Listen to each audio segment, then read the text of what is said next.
أما بعد فإن خير الحديث كتاب الله وخير الهدي هدي محمد صلى الله عليه وسلم وشر الأمور محدثاتها وكل محدثة بدعة وكل بدعة ضلالة وكل ضلالة في النار. أعوذ بالله السميع العليم من الشيطان الرجيم من همزه ونفخه ونفثه. بسم الله الرحمن الرحيم. وَلَقَدْ أَرْسَلْنَا مُوسَى بِآيَاتِنَا أَنْ أَخْرِجْ قَوْمَكَ مِنَ الظُّلُمَاتِ إِلَى النُّورِ وَذَكِّرْهُمْ بِأَيَّامِ اللَّهِ إِنَّ فِي ذَلِكَ لَآيَاتٍ لِكُلِّ صَبَّارٍ شَكُورٍ. آج محرم الحرام کی 10 تاریخ ہے. محرم الحرام کا مہینہ اسلامی مہینوں میں پہلا مہینہ ہے اور بڑا بابرکت مہینہ ہے. اسے اللہ کا مہینہ کہا جاتا ہے، شہر اللہ المحرم. اور اسے محرم اس کی عظمت اور اس کے مقام اور مرتبہ کے حوالے سے کہا جاتا ہے. عربی زبان میں محرم کا مطلب ہے جس کی تعظیم اور جس کا مقام بہت بلند ہے. محرم الحرام کی 10 تاریخ یہ وہ عظیم دن ہے جس میں اللہ رب العالمین نے سیدنا موسیٰ علیہ السلام کو فرعون پر غلبہ دیا تھا. فرعون کو اللہ رب العالمین نے غرق کیا تھا. سیدنا موسیٰ علیہ السلام نے اللہ کی اس نعمت کا، اللہ کے اس انعام کا شکریہ ایسے ادا کیا کہ انہوں نے شکرانے کا روزہ رکھا. تو ہمیں بھی حکم ہے کہ ہم بھی 10 محرم کا روزہ رکھیں.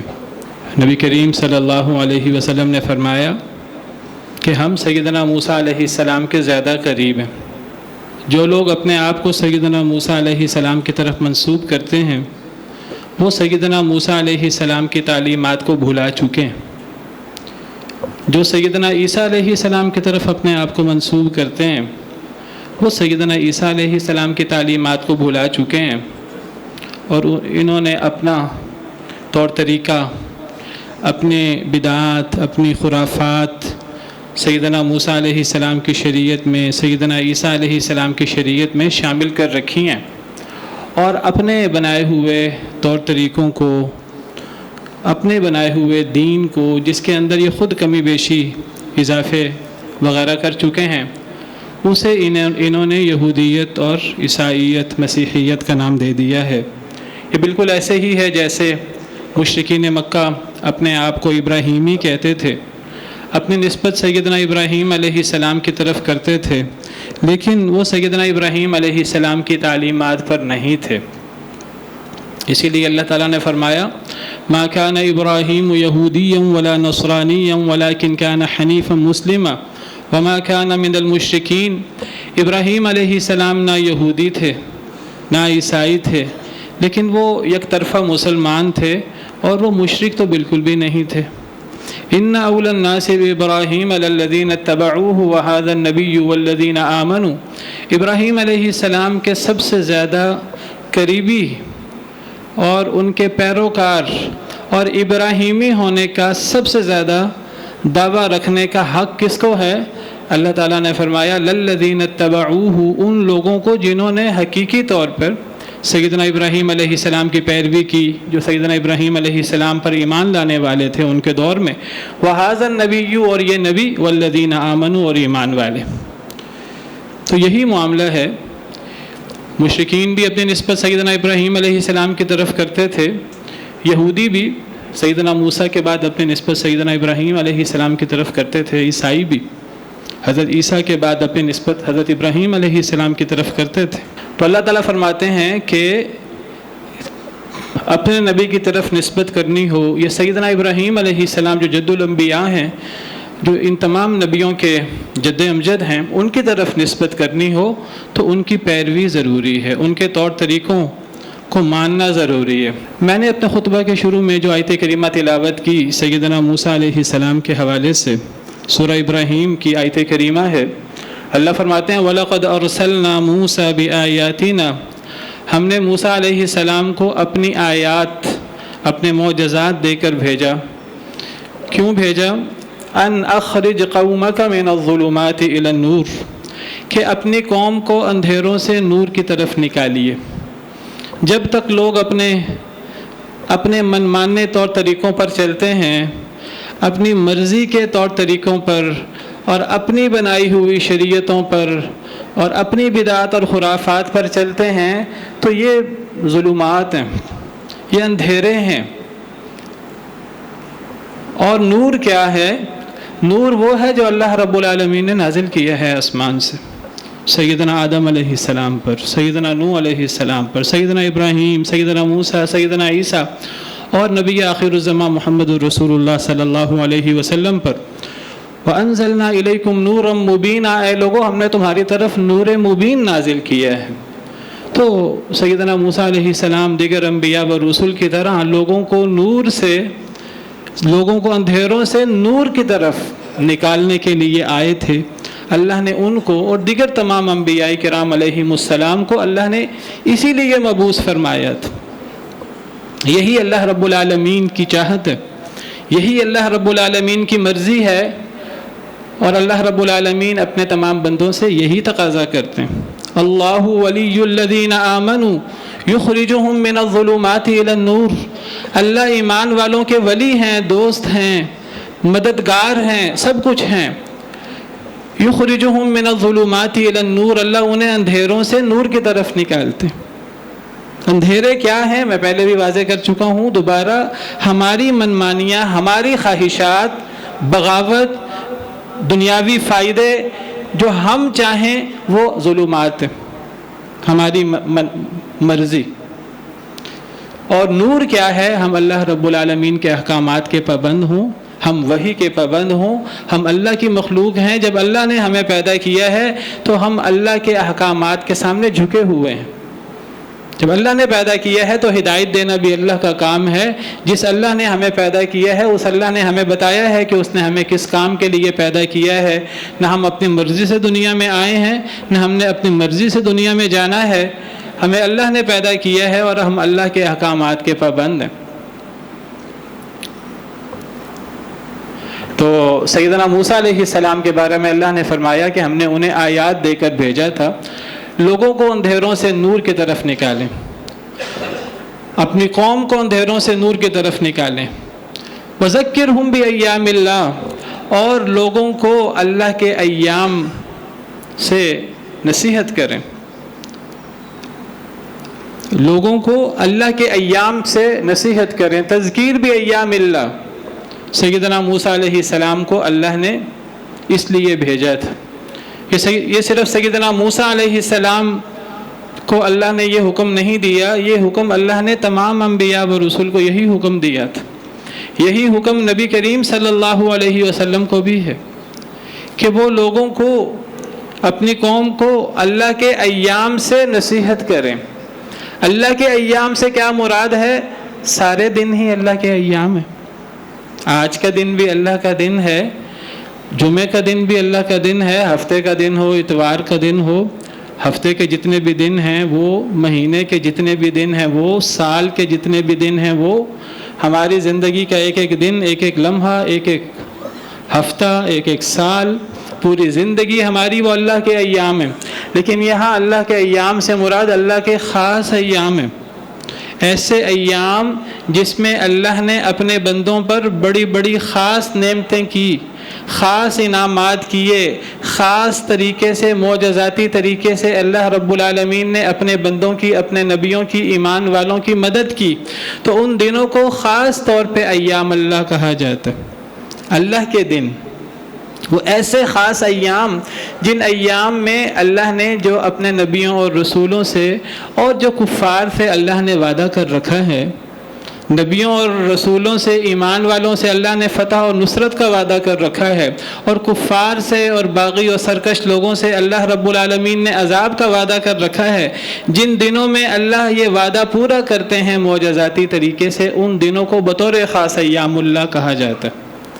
تو اے موسیٰ علیہ السلام، آپ نے لوگوں کو، اپنی قوم کو اللہ کے ایام یاد دلانے، وہ خاص دن جن ایام میں اللہ تعالیٰ نے اپنے وعدے پورے کیے۔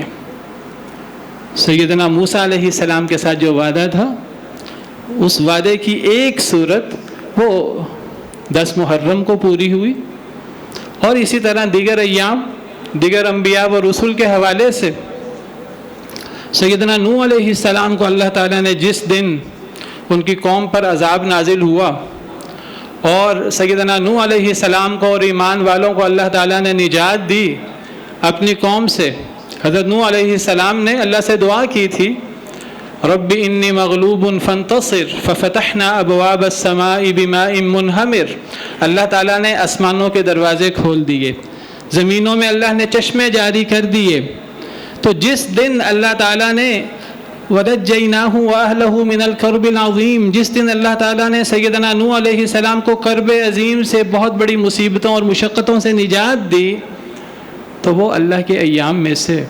جس دن اللہ تعالیٰ نے سیدنا ہود علیہ السلام کو ان کی قوم سے اور ان کی قوم کی تکلیفوں سے، سازشوں سے، کارستانیوں سے نجات دی، تو وہ بھی اللہ کے ایام میں سے ہے۔ وَلَمَّا جَاءَ أَمْرُنَا نَجَّيْنَا هُودًا وَالَّذِينَ آمَنُوا مَعَهُ بِرَحْمَةٍ مِنَّا وَنَجَّيْنَاهُمْ مِنْ عَذَابٍ غَلِيظٍ۔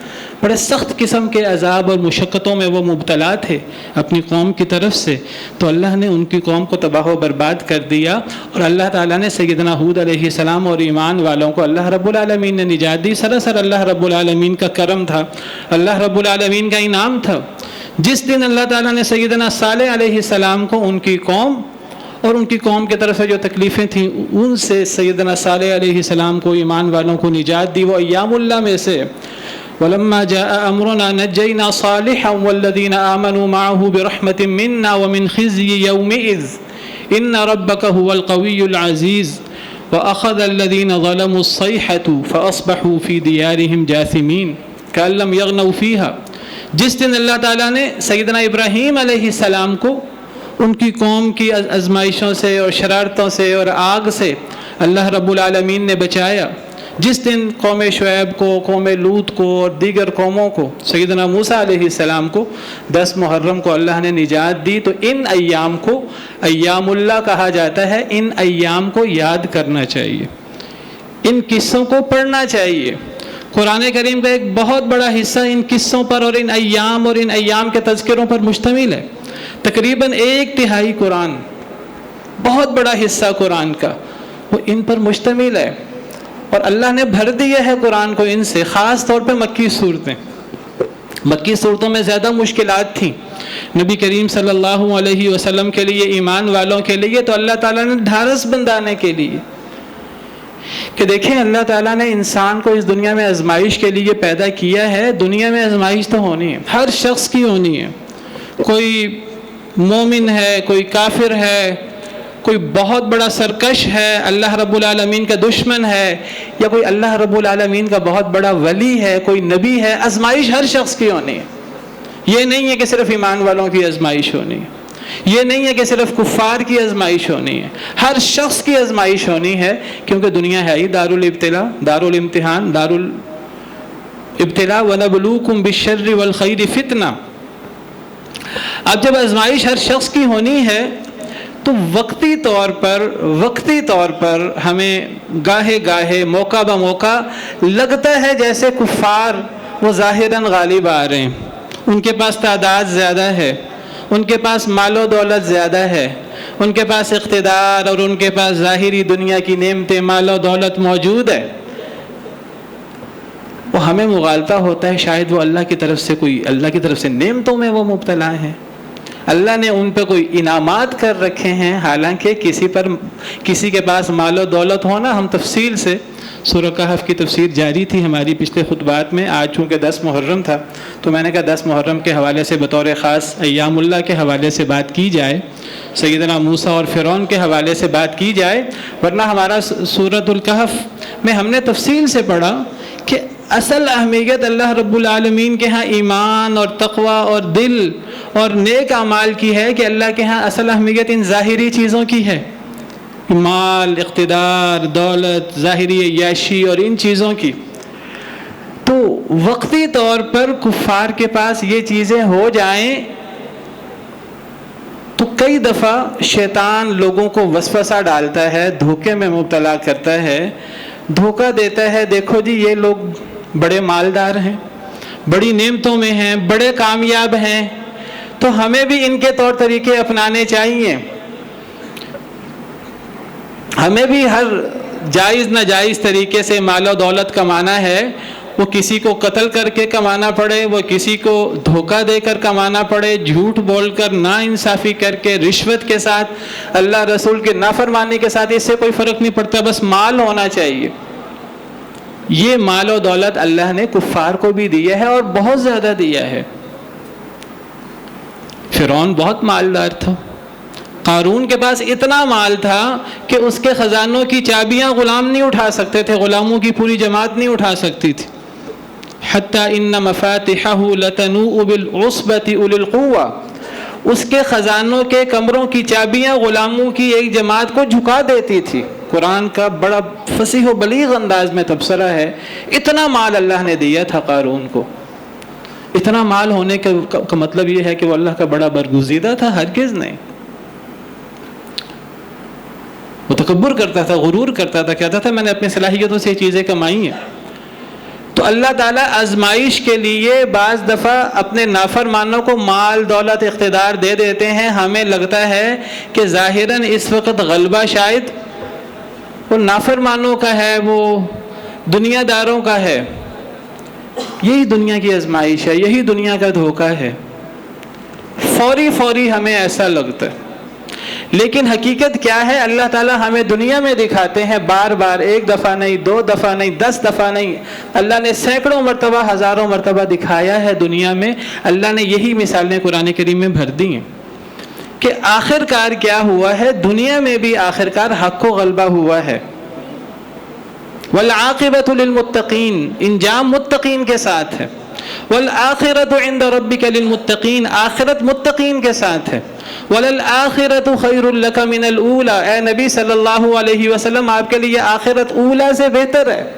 ولسوف یعطیک ربک فترضی، اللہ آپ کو اتنا دیں گے، اگر مال و دولت اور نعمتیں چاہیے وہ بھی ملیں گی.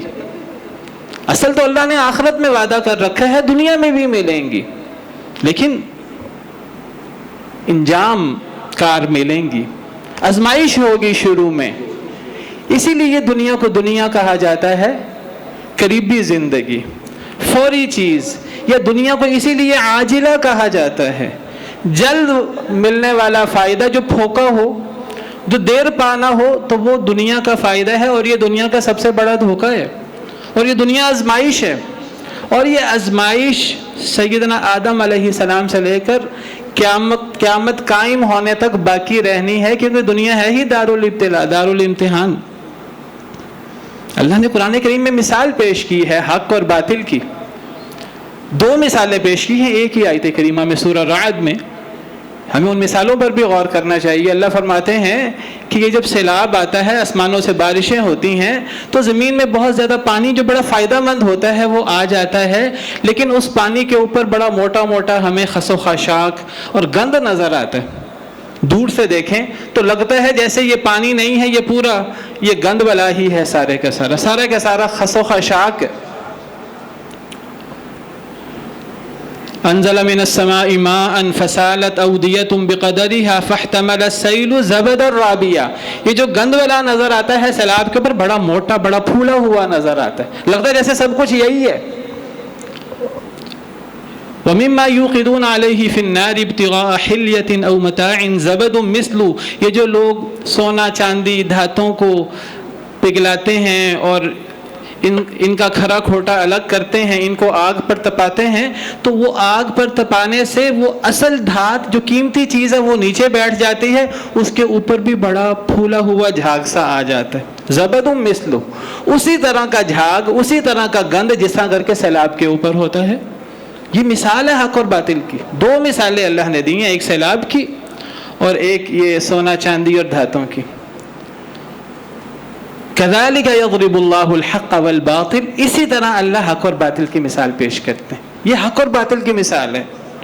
فاما الزبد فیذهب جفاء، یہ جو اوپر جھاگ نظر آ رہا ہے سونا چاندی دھاتوں پر، تانبے پر، لوہے پر، یہ بڑا موٹا سا نظر آ رہا ہے، لگتا ہے سب کچھ یہی ہے، اس نے تو اڑ جانا ہے خشک ہو کر، اس کی کوئی اہمیت نہیں ہے۔ یہ جو سیلاب کے اوپر نظر آ رہا ہے اس نے ختم ہو جانا ہے، اس کی کوئی اہمیت نہیں ہے۔ وَأَمَّا مَا يَنْفَعُ النَّاسَ فَيَمْكُثُ فِي الْأَرْضِ، جس چیز نے لوگوں کو نفع دینا ہے اس کو بقا ہوگی۔ حق کا غلبہ ہوتا ہے، آخرکار غلبہ ہوتا ہے، اور حق کا تذکرہ جاری رہتا ہے رہتی دنیا میں۔ سیدنا ابراہیم علیہ السلام کا تذکرہ، سیدنا موسیٰ علیہ السلام کا تذکرہ، سیدنا عیسیٰ علیہ السلام کا تذکرہ، پیارے نبی صلی اللہ علیہ وسلم اور آپ کے ساتھی اور تمام انبیاء کے جو نیک ساتھی تھے ان کا تذکرہ آج لوگ کرتے ہیں۔ کون ہے آج فرعون کو یاد کرنے والا، فرعون جیسا بننے کی دعا کرنے والا؟ کون ہے آج جو نمرود کو یاد کرے؟ آج کون ہے جو بڑے بڑے سرکشوں کو، ابو جہل کو، ابو لہب کو اور ان لوگوں کا نام لیوا ہو؟ آج مسلمان تو کبھی ان لوگوں کا نام نہیں لیں گے، آپ حیران ہوں گے جو ان کے نقش قدم پر چل رہے ہیں، نمرود، فرعون، شداد، ابو جہل، ابو لہب، اور ان کے نقش قدم پر چلنے والے آج ان کا نام نہیں لیتے۔ آج وہ بھی نیک لوگوں کا نام لینے پر مجبور ہیں، وہ غلط دعوے کرتے ہیں۔ آج کفار اور یہود اور نصارہ وہ اپنے آپ کو سیدنا ابراہیم علیہ السلام کی طرف منسوب کریں گے، اپنے آپ کو نمرود کی طرف منسوب نہیں کریں گے۔ جنہوں نے سیدنا ابراہیم علیہ السلام کو آگ میں ڈالا، اپنی نسبت ان کی طرف نہیں کریں گے، حالانکہ ان کے طور طریقے وہ ان والے ہیں، سیدنا ابراہیم علیہ السلام والے نہیں ہیں۔ آج یہود و نصارہ اور بڑے بڑے ظالم سرکش لوگ اپنے آپ کو فرعون کی طرف منسوب نہیں کرتے، وہ اپنی نسبت سیدنا موسیٰ علیہ السلام کی طرف کرتے ہیں۔ یہ ہے اصل میں حق اور باطل کا فرق۔ لیکن اصل میں جس وقت یہ آزمائش ہو رہی ہوتی ہے اس وقت اصل میں حق اور باطل میں سے ہم نے کس کو اختیار کرنا ہے، یہ ہے اصل آزمائش، یہ ہے اصل امتحان، یہ ہے فوری فائدہ، یہ ہے دنیا اور دنیا کا دھوکہ۔ یا ایھا الناس ان وعد اللہ حق فلا تغرنکم الحیات الدنیا ولا یغرنکم باللہ الغرور، اے لوگو اللہ کے وعدے سچے ہیں، سارا معاملہ، ساری آزمائش اللہ کے وعدوں پر ایمان لانے یا اس پر شک کرنے کی ہے۔ لوگوں کو اللہ کے وعدوں پر یقین ہے کہ نہیں؟ اللہ کے وعدوں میں سے ایک وعدہ آخرت کا وعدہ ہے، اللہ کے وعدوں میں سے ایک وعدہ جنت جہنم کا وعدہ ہے، ایک وعدہ میزان اور پل صراط کا وعدہ ہے، ایک وعدہ حوض کوثر پہ، ایک وہ وعدے ہیں اللہ تعالیٰ کے۔ ہمیں ان وعدوں پر اتنا ہی یقین ہے جس طرح کر کے اللہ کے وعدوں میں سے ایک وعدہ دنیا میں ایمان والوں کے غالب ہونے کا وعدہ ہے۔ یہ ہمارے ایمان کا حصہ ہے کہ اللہ نے ایمان والوں کو غلبہ دینا ہی دینا ہے، یہ ایسے ہی یقینی ہے جیسے قیامت کا آنا یقینی ہے، جیسے جنت جہنم یقینی ہے مسلمانوں کے لیے، جیسے حساب و کتاب یقینی ہے۔ یہ اللہ کے وعدے ہیں، اسی طرح اللہ کے وعدوں میں سے دنیا میں اللہ کے وعدے ہیں۔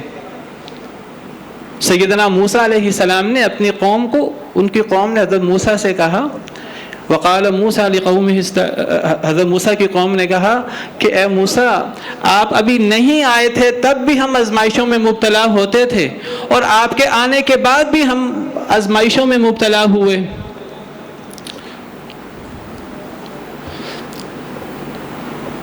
قالوا اوذینا من قبل ان تأتینا ومن بعد ما جئتنا، بنی اسرائیل نے حضرت موسیٰ سے شکوہ کے انداز میں بات کی کہ اے موسیٰ آپ کے آنے سے پہلے بھی ہمارے بچوں کو قتل کیا جاتا تھا، اور آپ کے آنے کے بعد بھی دوبارہ ہمارے بچوں کو قتل کیا جانے لگا۔ تو حضرت موسیٰ علیہ السلام نے کیا فرمایا آگے سے؟ یہی فرمایا استعینوا باللہ واصبروا، کہ اے میری قوم اللہ سے مدد مانگو، اللہ پر توکل رکھو، اللہ کی توحید کو اپناؤ اور صبر اور درگزر سے کام لو۔ ان الارض للہ یورثها من یشاء من عبادی، یہ زمین اللہ کی ہے، اللہ اس زمین کا وارث اپنے بندوں میں سے اسے بناتے ہیں جس کے بارے میں اللہ چاہتے ہیں۔ اللہ کے فیصلے نافذ ہوتے ہیں، لوگ اور سرکش لوگ دنیا میں ہمیشہ باقی نہیں رہتے۔ سرکش لوگوں کی سرکشی وقتی ہے، ظالم لوگوں کا ظلم وقتی ہے، آزمائش ہے، لیکن آخر کار دنیا میں اللہ اس زمین کا وارث تمہیں بنائیں گے اے بنی اسرائیل۔ والعاقبۃ للمتقین، انجام متقین کا ہے۔ یہی بات حضرت موسیٰ علیہ السلام نے اپنی قوم سے کہی۔ سورہ قصص میں اللہ نے سیدنا موسیٰ علیہ السلام کا قصہ شروع کیا ہے، اور شروع اللہ تعالیٰ یہاں سے کرتے ہیں، ان فرعون علا فی الارض وجعل اہلها شیعا یستضعف طائفة منهم یذبح ابناءهم ویستحیی نساءهم انہ کان من المفسدین۔ فرعون نے زمین میں بڑی سرکشی کی۔ فرعون نے مصر کے رہنے والوں کو گروہوں میں بانٹ دیا۔ یستضعف طائفة منهم، ایک گروہ کو بڑا کمزور بنا رکھا تھا بنی اسرائیل کو، یذبح ابناءهم، بیٹوں کو ذبح کر دیا کرتا تھا، ویستحیی نساءهم، عورتوں کو خدمت کے لیے دیگر کاموں کے لیے ذلیل کرنے کے لیے زندہ چھوڑ دیتا تھا۔ انہ کان من المفسدین، بڑا ہی فسادی شخص تھا۔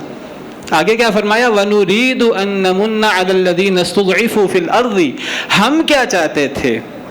ہم یہ چاہتے تھے کہ جن لوگوں کو زمین میں کمزور خیال کیا گیا ہے، بنی اسرائیل غلام بنایا گیا ہے، کون سا ظلم تھا جو ان پر نہیں ہوا، ہم چاہتے تھے کہ ہم ان پر احسان کر دیں۔ وَنَجْعَلَهُمْ أَئِمَّةً، ہم انہیں زمین کے امام بنا دیں۔ وَنَجْعَلَهُمُ الْوَارِثِينَ، ہم انہیں زمین کے وارث بنا دیں، اس زمین کے وارث جس کے وارث یہ ظالم سرکش نہیں ہے، یہ زمین اللہ کی ہے، اللہ اس زمین کے وارث ہیں۔ تو اللہ یہ چاہتے تھے، اور پھر ایسا ہوا۔ 10 محرم کو اللہ نے فرعون اور اس کی قوم کو غرق کر دیا، اور اللہ تعالیٰ نے اپنا وعدہ پورا کیا، اور اللہ اپنے وعدے پورے کرتے ہیں۔ نبی کریم صلی اللہ علیہ وسلم نے اپنی دعوت شروع کی تو آپ نے اپنی دعوت کی ابتدا ہی وعدوں سے کی۔ ایک تو آخرت کے وعدے، قیامت کے وعدے، حساب و کتاب کے وعدے، جنت جہنم کے وعدے، اور دنیا کے وعدے کہ تم دنیا میں کامیاب ہو جاؤ گے، تم دنیا میں کیسر و کسرا کے تختوں کے وارث بن جاؤ گے۔ نبی کریم صلی اللہ علیہ وسلم نے یہ وعدے دیے صحابہ کرام کو۔ جب بھی جنگ ہوتی کوئی بھی، تو منافقین، جنگ کے شروع میں تو آزمائش ہوتی ہے، مسلمان ہمیشہ کم تعداد میں رہے، سوائے 1-2 موقعوں کے، جنگ حنین میں تعداد زیادہ تھی، ورنہ مسلمانوں کی تعداد نبی صلی اللہ علیہ وسلم کے دور میں کم رہی، وسائل کم رہے۔ ہمیشہ جنگ کے شروع میں منافقین یہی واویلا شروع کر دیتے، یہی دھوکہ، یہی شکوک و شبہات شروع کر دیتے۔ اللہ نے وعدے کیے، اللہ کے وعدے پورے نہیں ہو رہے، یہ دشمن ہمارے مقابلے میں سارے کے سارے آگے ہیں، اب ہم کیا کریں گے، اب ہم ہلاک ہو جائیں گے، یہ ہو جائے گا، وہ ہو جائے گا، نقصان ہو جائے گا۔ قرآن کریم بھرا پڑا ہے، قرآن کریم میں اللہ نے سارے جنگوں کے واقعات بیان فرمائے ہیں، لیکن آخرکار کیا ہوتا تھا؟ آخرکار مدد ہوتی تھی اللہ تعالیٰ کی۔ اللہ نے یوم بدر کو یوم الفرقان بنا دیا، اللہ تعالیٰ نے عظیم الشان فتح عطا کی، اور دیگر جنگوں میں بھی، بعض جنگوں میں اگر نقصان ہوا ہے مسلمانوں کا، اس نقصان کی وجہ مسلمانوں سے اپنی بعض ایسی کمیاں کوتاہیاں ہو گئیں کہ وہاں نقصان اٹھانا پڑا، ورنہ اللہ نے ہمیشہ مدد کی ہے مسلمانوں کی۔ تو ہمارے لیے سیکھنے کا، سمجھنے کا جو موقع ہے، جو سبق ہے، وہ یہ ہے کہ ہمیشہ حق اور باطل کی کشمکش رہے گی دنیا میں۔ دنیا میں یہ کشمکش ختم نہیں ہو سکتی، کیونکہ دنیا دارالابتلاء ہے۔ وقتی طور پہ ہمیں کئی دفعہ باطل اور کئی دفعہ کفار اور سرکش لوگ یہ ظلم کرتے اور غالب ہوتے نظر آئیں گے، لیکن اس کی مثال وہ جھاگ کی ہے، وہ جو سیلاب کے اوپر ہوتا ہے، وہ جو سونا چاندی تانبا لوہا اور ان دھاتوں کے اوپر جب آگ لگائی جاتی ہے تو اس جھاگ کی کیفیت ہے۔ حقیقت کیا ہے کہ آخرکار اللہ کی مدد ہوتی ہے۔ جاء الحق وزهق الباطل ان الباطل كان زهوقا، حق آ گیا، باطل چلا گیا، باطل حق کے سامنے ٹھہر کیسے سکتا ہے؟ ٹھہر ہی نہیں سکتا۔ وجہ کیا ہے؟ وجہ یہ ہے کہ حق اور باطل کی کشمکش تو ہے۔ باطل لوگ، کافر لوگ، سرکش لوگ کس کی پیروی کرتے ہیں؟ شیطان کی پیروی کرتے ہیں، شیطان کے نقش و قدم پر چلتے ہیں، شیطان کے گروہ میں شامل ہوتے ہیں، حزب الشیطان میں شامل ہو جاتے ہیں۔ اور جو حق کی پیروی کرنے والے ہیں، نبی اور نبیوں کے پیروکار، وہ حزب اللہ میں شامل ہوتے ہیں، وہ اللہ کی جماعت میں شامل ہوتے ہیں، وہ حق والے ہوتے ہیں۔ جو حق والا ہو جائے، جو اللہ والا ہو جائے، تو اللہ تعالیٰ اس کو ذلیل اور رسوا کیسے کریں گے؟ کبھی بھی نہیں کریں گے۔ اگر کبھی نقصان ہوگا یا تو آزمائش کے لیے وقتی طور پر، یا پھر اپنی ہی بعض کوتاہیوں کی وجہ سے نقصان ہوگا، ورنہ اللہ کا وعدہ یہ ہے کہ آخرکار حق کو غلبہ ہونا ہی ہونا ہے۔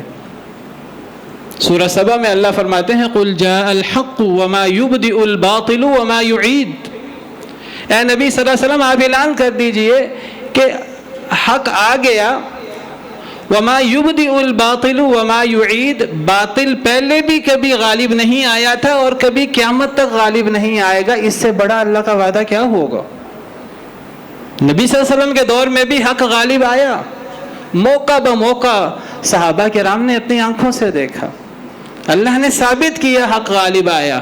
اور اللہ فرماتے ہیں پہلے بھی کبھی باطل غالب نہیں آیا اور آئندہ بھی کبھی باطل غالب نہیں آئے گا، اس سے بڑی ڈھارس، اس سے بڑا حوصلہ اور اس سے بڑا اللہ کا وعدہ کیا ہوگا؟ ہمارا مسئلہ آج اللہ کے وعدوں پر شکوک و شبہات کا یا اللہ کے وعدوں پر یقین کرنے کا ہے۔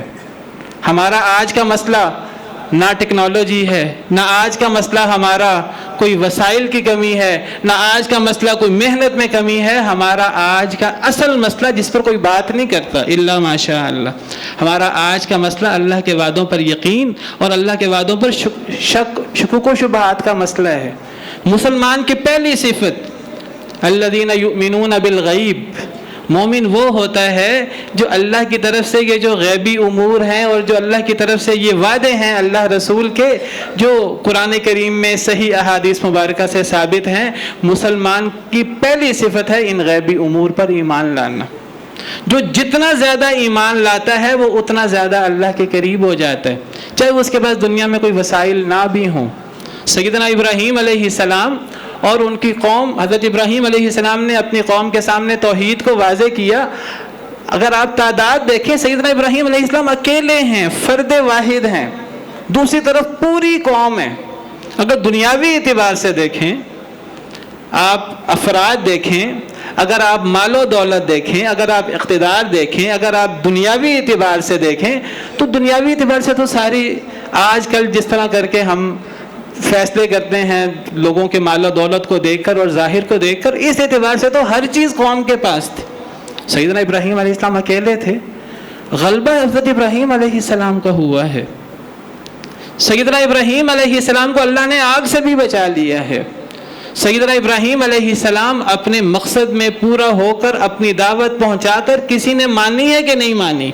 سیدنا ابراہیم علیہ السلام کو ہجرت پر مجبور ہونا پڑا ہے، ہجرت انہوں نے کی ہے، لیکن ہمارا ایمان یہ ہے کہ کامیاب ہو کر نکلے ہیں اپنی قوم سے، ناکام ہو کر نہیں نکلے، ذلیل خوار ہو کر نہیں نکلے، کامیاب ہو کر نکلے ہیں اپنی قوم سے، کامیاب زندگی گزاری ہے۔ ہمیں سیدنا ابراہیم علیہ السلام کی زندگی میں بہت بڑی فتوحات نہیں نظر آتی، بہت زیادہ مال و دولت نہیں نظر آتا۔ سیدنا موسیٰ علیہ السلام کی زندگی سب سے زیادہ ان کا قصہ قرآن میں موجود ہے۔ ہمیں سیدنا موسیٰ علیہ السلام کی زندگی میں بہت زیادہ مال و دولت، بہت زیادہ اقتدار، بہت زیادہ سائنسی اور ٹیکنالوجی کی ترقی اور بہت زیادہ غلبے نظر نہیں آتے۔ اللہ نے بیت المقدس کی فتح کا وعدہ کیا تھا، وہ تو بنی اسرائیل اس پہ تیار نہ ہوئے۔ سیدنا موسیٰ علیہ السلام، حضرت ہارون علیہ السلام نے تو بیت المقدس کی فتح بھی نہیں دیکھی جس کا اللہ نے بنی اسرائیل سے وعدہ کر رکھا تھا۔ یا قوم ادخلوا الارض المقدسۃ التي كتب اللہ لکم، قوم نے کہہ دیا کہ ہم تو یہاں بیٹھے ہیں، موسیٰ جاؤ آپ اور آپ کا رب جا کر لڑو۔ حضرت موسیٰ علیہ السلام تو بیت المقدس کی فتح بھی نہیں دیکھ سکے، لیکن کامیاب ہو کر گئے ہیں کہ ناکام ہو کر گئے ہیں؟ فرعون کامیاب تھا کہ ناکام تھا؟ آج یہی سب سے بڑا مسئلہ ہے ہمارا۔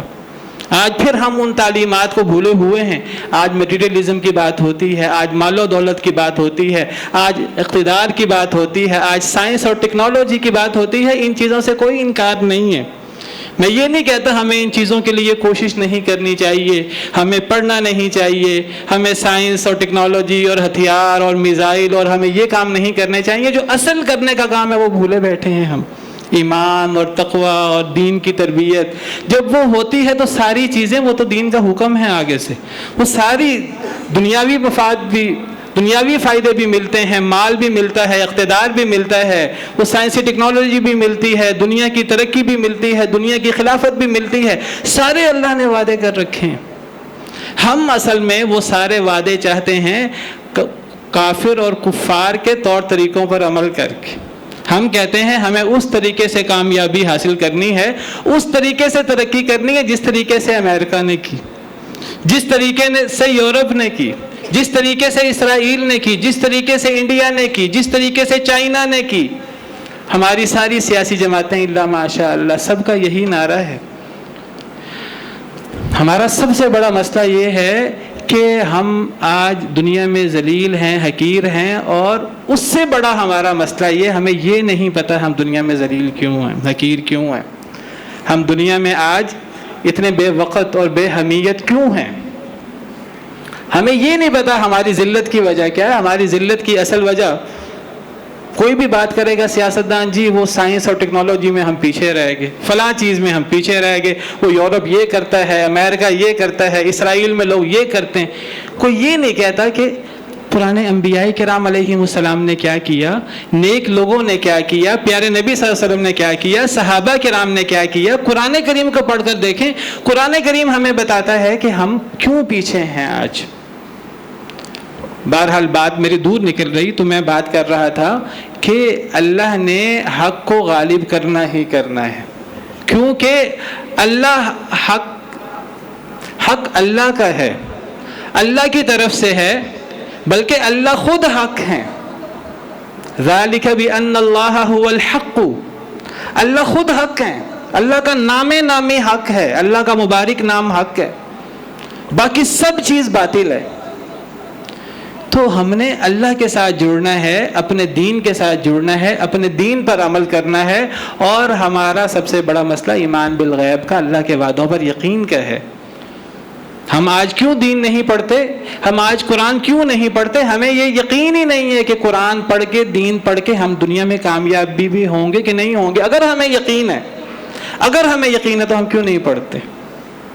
ہم لوگوں کو دھوکہ نہ دیں، اپنے آپ کو دھوکہ نہ دیں کہ ہم قرآن کی بڑی عزت کرتے ہیں، ہم نبی صلی اللہ علیہ وسلم سے بڑی محبت کرتے ہیں۔ دعوے موجود ہیں، میں دعووں سے انکار نہیں کرتا، اور کئی لوگ عمل بھی کرتے ہیں، لیکن زیادہ تر لوگ صرف دعوے ہیں۔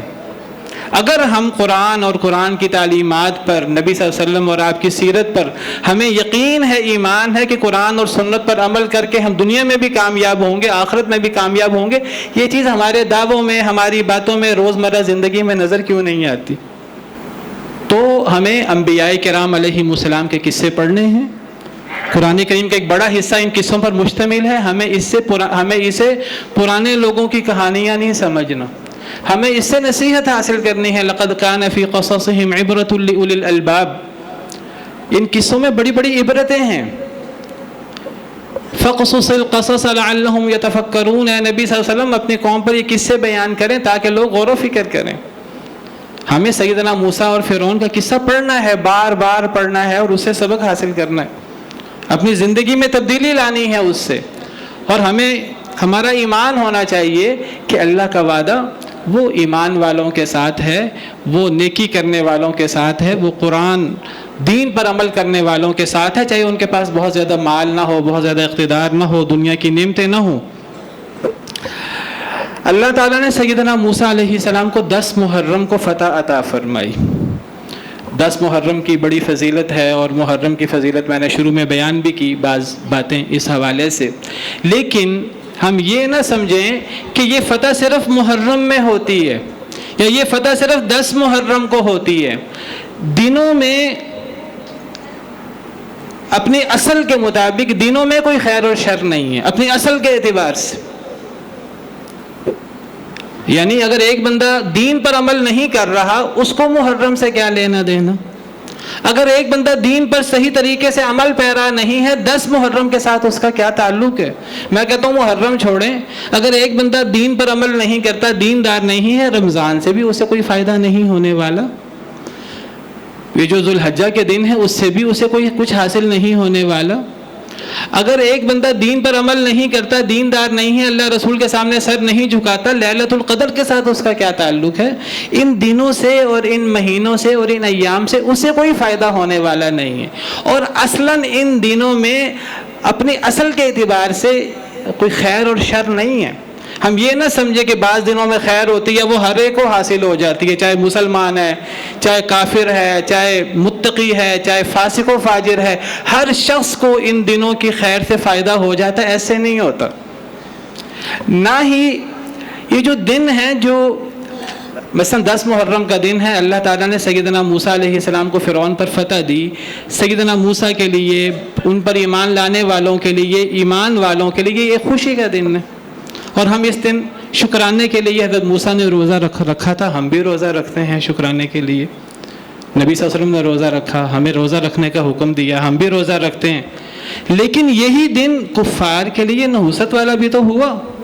فرعون کے لیے، فرعون کی قوم کے لیے اللہ نے ایسا غرق کیا فرعون کو. اللہ قرآن میں فرماتے ہیں کہ اللہ نے انہیں غرق کر دیا اور اللہ نے انہیں اس عذاب میں مبتلا کیا کہ ابھی قیامت واقع نہیں ہوئی، صبح شام انہیں آگ پر پیش کیا جاتا ہے. فَوَقَاهُ اللَّهُ سَيِّئَاتِ مَا مَكَرُوا وَحَاقَ بِآلِ فِرْعَوْنَ سُوءُ الْعَذَابِ النَّارُ يُعْرَضُونَ عَلَيْهَا غُدُوًّا وَعَشِيًّا. یہی دن جو مسلمانوں کے لیے ایک خیر کا دن ہے، وہ کفار کے لیے نحوست کا دن ہے. وہی دن جن میں اللہ تعالیٰ نے سیدنا ہود، سیدنا صالح اور دیگر قوموں کو فتح دی اپنی قوم پر، وہی دن دیگر قوموں کے لیے منحوس دن ثابت ہوئے، یعنی اللہ کے نافرمانوں کے لیے.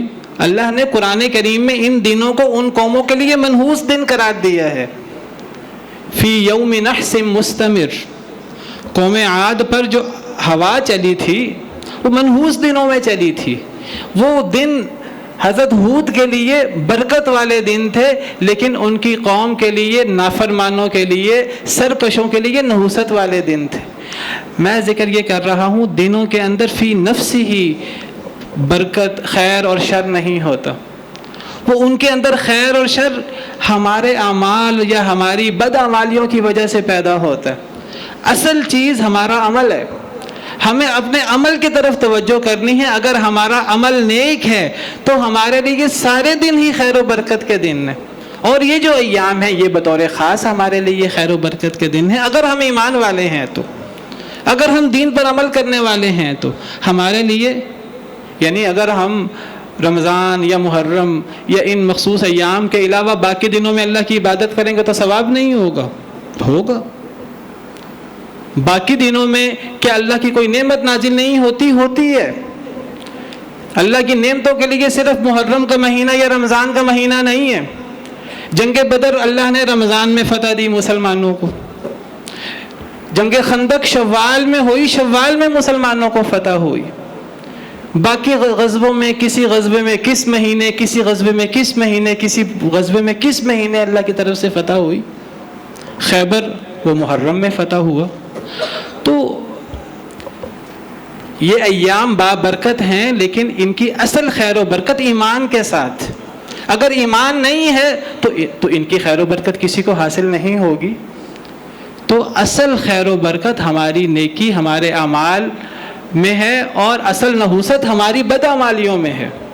اگر ہم نیک ہیں تو ہمارے لیے ہر دن، ہر مہینہ خیر والا ہے. اگر ہم نیک نہیں ہیں، اللہ رسول کے نافرمان ہیں، تو ہمارے لیے ہر دن منحوس ہے، چاہے وہ کوئی بابرکت دن ہی کیوں نہ ہو. تو بہرحال ہم سیدنا موسیٰ اور فرعون کا قصہ پڑھیں زیادہ سے زیادہ، اور ہم اسے سبق سیکھیں. اور جب نبی کریم صلی اللہ علیہ وسلم تشریف لے گئے ہیں دنیا سے، تو اس وقت تک 10 محرم کا دن یہ خوشی کا دن تھا، اور اس خوشی کے دن میں روزہ رکھا جاتا تھا شکرانے کے لیے. اس دن کے بعد، آپ کے جانے کے بعد کچھ ایسے واقعات ہو گئے کہ 10 محرم کو کوئی اگر غمناک واقعہ ہو گیا، وہ واقعہ اپنی جگہ بہت غمناک ہے، بہت افسوسناک ہے، لیکن اس کی وجہ سے مسلمانوں کے لیے یہ دن غم کا دن نہیں بن جائے گا. ہمارا دین مکمل ہو چکا ہے. جب دین مکمل ہوا ہے اس وقت تک یہ دن خوشی کا دن تھا، اور اس کی خوشی ہم نے اپنی مرضی سے نہیں منانی کہ جس طرح ہم عید کے دن خوشی مناتے ہیں. ہم نے اس طرح کر کے خوشی نہیں منانی. یہ ایک شکرانے کا دن ہے, ایک خوشی کا دن ہے. اس دن اللہ تعالیٰ نے فرعون سے حضرت موسیٰ کو نجات دی. حضرت موسیٰ علیہ السلام نے اللہ کے حکم سے روزہ رکھا. نبی صلی اللہ علیہ وسلم نے ہمیں اس دن کا روزہ رکھ کر خوشی منانے کا حکم دیا. ہم اس طریقے سے خوشی مناتے ہیں. اور اگر اس دن کوئی غمناک واقعہ ہو گیا, وہ غم اپنی جگہ پر, لیکن یہ دن اب آئندہ کے لیے غم کا دن نہیں بن گیا. دین ہمارا مکمل ہو چکا ہے, ہم نے اپنے دین پر عمل کرنا ہے. اللہ سے دعا ہے کہ اللہ تعالیٰ ہمیں دین پر کما حقہ عمل کرنے کی توفیق دے. اللہ تعالیٰ ہمیں سیدنا موسیٰ اور نیک لوگ, سیدنا حسین, دیگر صحابہ اہل بیت, ہمیں اللہ ان کے نقش قدم پر چلنے کی توفیق عطا فرمائے. اور اللہ تعالیٰ ہمیں کفر, فسق اور نافرمانی اور ان چیزوں سے بچائے. وآخر دعوانا الحمد للہ رب العالمین.